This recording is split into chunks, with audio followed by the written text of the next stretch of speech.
তো বন্ধুরা, আমরা আজকে আপনাদের দেখাতে চলেছি আমাদের শৈলকুপার কৃতি সন্তান, আমাদের প্রিয় কবি, একমাত্র কবি কবি গেছে গোলাম মোস্তফা, তার বাসায়, তার নিজ বাসায় আজকে আপনাদেরকে ঘুরে দেখাবো।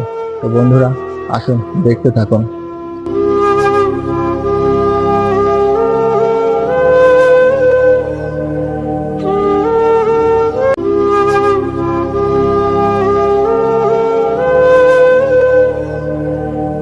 তো বন্ধুরা, দেখতেই পাচ্ছেন আমার পিছে আমাদের কবি গোলাম মোস্তফার স্মৃতি গঠনাগার, সেই ঘরটি আমার পিছে অবস্থিত।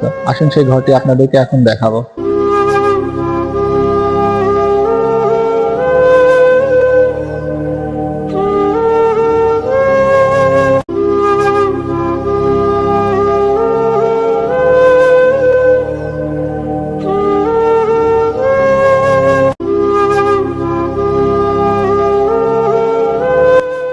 তো বন্ধুরা, দেখতেই পাচ্ছেন আমার পিছে সেই ঘর, আমাদের কবির স্মৃতি গঠনা ঘর। এখানে তার সব স্মৃতি আঁকড়ে ধরে এসে বসেছিলেন।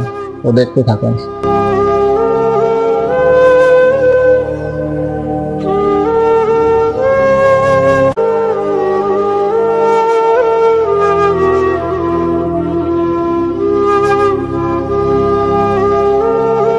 এই কুঠিরে বসেই আমাদের প্রিয় কবি গোলাম মোস্তফা সময় কাটাতেন এবং এখানে বসে তার স্মৃতিচারণ করতেন এবং এখানে বসে সুন্দর সুন্দর কবিতা এবং গল্প লিখত, যেটা শুনে আমরা সবাই মুগ্ধ হতাম।